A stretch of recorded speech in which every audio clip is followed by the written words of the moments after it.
ग्वालियर चंबल अंचल की सबसे बड़ी कृषि मंडी डबरा में किसानों के साथ छलावा किया जा रहा है। और ये हम नहीं कह रहे, ये तस्वीरें बयान कर रही हैं कि किस तरह देश का एक अन्नदाता व्यापारी और आड़तियों के एजेंटों के पीछे पीछे भटकने को मजबूर है। ग्वालियर की सबसे बड़ी मंडी में किसानों के साथ ठगी जारी है और अन्नदाता मंडी प्रशासन और आड़तियों द्वारा की जाने वाली धोखाधड़ी का शिकार होने को मजबूर है। बिना डाक आवर्धन, बिना नीलामी और बोली के गेहूं, चना और सरसों की खरीदी आड़तियों द्वारा की जा रही है। किसानों की माने तो यहां ना तो बोली लगाई जा रही है और ना ही मंडी प्रशासन द्वारा अनाज की पक्की पर्ची ही दी जा रही है। व्यापारियों के बड़े नेक्सस के आगे मंडी प्रशासन भी नतमस्तक नजर आ रहा है। तस्वीरों में किसान आड़तियों द्वारा दी गई कच्ची पर्ची दिखा रहे हैं। व्यापारियों द्वारा अपने लाभ के लिए बनाई गई इस व्यवस्था से किसान अपनी मेहनत से उपजाई फसल को औने पौने दामों में बेचने को मजबूर है। जब हमने इस संबंध में डबरा मंडी में अपनी फसल बेचने आए किसानों से बात की तो उन्होंने अपना दर्द बयां किया। उनका कहना था कि हमें व्यापारी बुलाते हैं और वही फसल खरीदते हैं। मंडी के प्रवेश द्वार पर दी जाने वाली आवक जावक की रसीद भी नहीं दी जा रही है। इस व्यवस्था से सीधे तौर पर जहां एक और किसान को बड़े स्तर पर ठगा जा रहा है, वहीं दूसरी तरफ सरकार को मिलने वाले राजस्व का भी बड़ा नुकसान सामने आया है। किसानों के साथ वर्षों से हो रहे इस फर्जीवाड़े पर मंडी प्रशासन की तरफ से कोई भी बयान सामने नहीं आया है। हालांकि ग्वालियर कलेक्टर रुचिका सिंह चौहान ने इस मामले को दिखवाने की बात कही है, लेकिन किसानों के साथ मंडी प्रशासन और व्यापारियों के गिरोह की लूट कब तक जारी रहेगी, ये देखना होगा।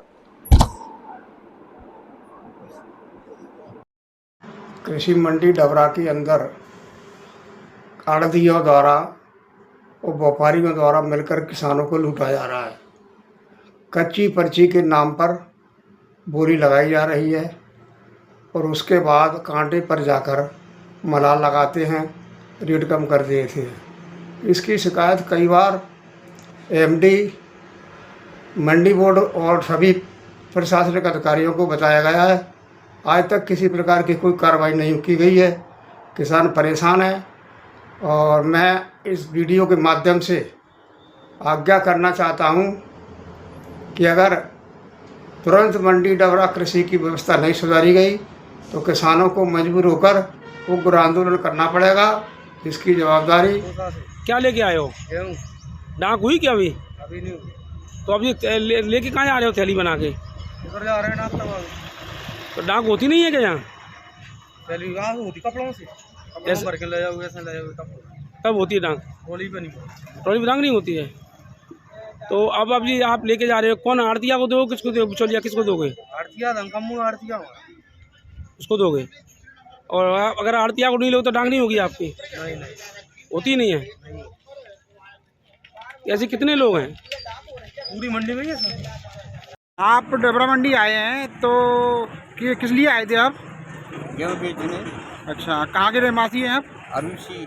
अच्छा, तो क्या भाव गया है आपका गेहूँ आज? 2250।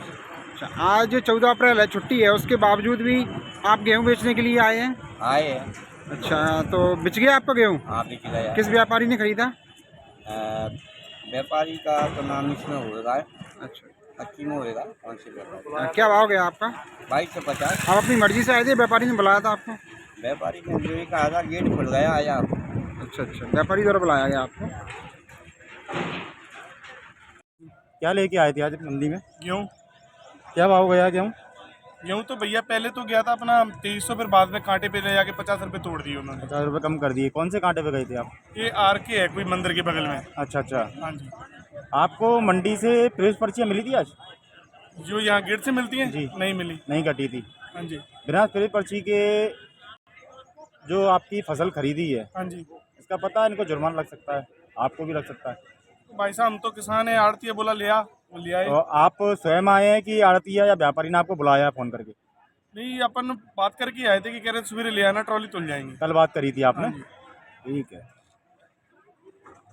ऐसा स्थान है जहाँ पर किसान अपनी उपज लेकर के आते हैं और हम लोगों को मोटिवेट भी करते हैं। लगभग काफी प्रयास करते हैं कि जब एमएसपी का पंजीयन हो रहा होता है तो अधिकतम किसान जो है वो अपना पंजीयन कराएं। तो एक ऑल्टरनेट उनके पास में अवेलेबल रहता है कि अगर मंडी में आपको उपयुक्त दाम नहीं मिल रहे हैं तो आप जो मिनिमम सपोर्ट प्राइस है जो सरकार आपको देती है उस पर आप भी अपना गेहूं उपलब्ध करा सकते हैं। मंडियों में जब हमारे किसान भाई अपना उपज लेकर के आते हैं तो उनकी डाक लगाई जाती है, जिसको बोली लगाई जाती है। तो बोली लगाने के समय पर जो उनकी वैल्यू को आंका जाता है उसको लिया जाता है। और मैं रेगुलरली अपनी दोनों मंडियों का डेटा भी देखती हूँ। तो हमारा जो मंडी में मिनिमम और मैक्सिमम रेट है वो लगभग जिस प्रकार की क्वालिटी अभी गेहूं की आ रही है उसमें एक फेयर एवरेज उसको बोल सकते हैं। 2300 से जो कुछ अच्छी क्वालिटीज हैं उसमें 2700-2800 का भी रेट्स हमारे पास में आता है। तो मॉडल रेट में यदि आप देखें तो 2400 समथिंग का एक बेसिक एवरेज मॉडल रेट मंडियों में चल रहा है। और यही प्रयास है कि लोगों का टाइमली तुल जाए और एक अच्छा प्राइस भी उनको मिल सके। बिना डाक के भी जो है कि वहाँ पर तुलाई हो रही है, कच्ची पर्ची को जिस तरह से बिना डाक के मतलब बिना नीलामी के बोली के तुलाई हो रही है। ऐसा विषय अगर आप बता रहे हैं तो मैं इसको एग्जामिन करवाती हूँ। किसान नेताओं ने चेतावनी दी है कि आंदोलन करेंगे इस तरह के किसान। मैं दिखवाती हूँ उसको।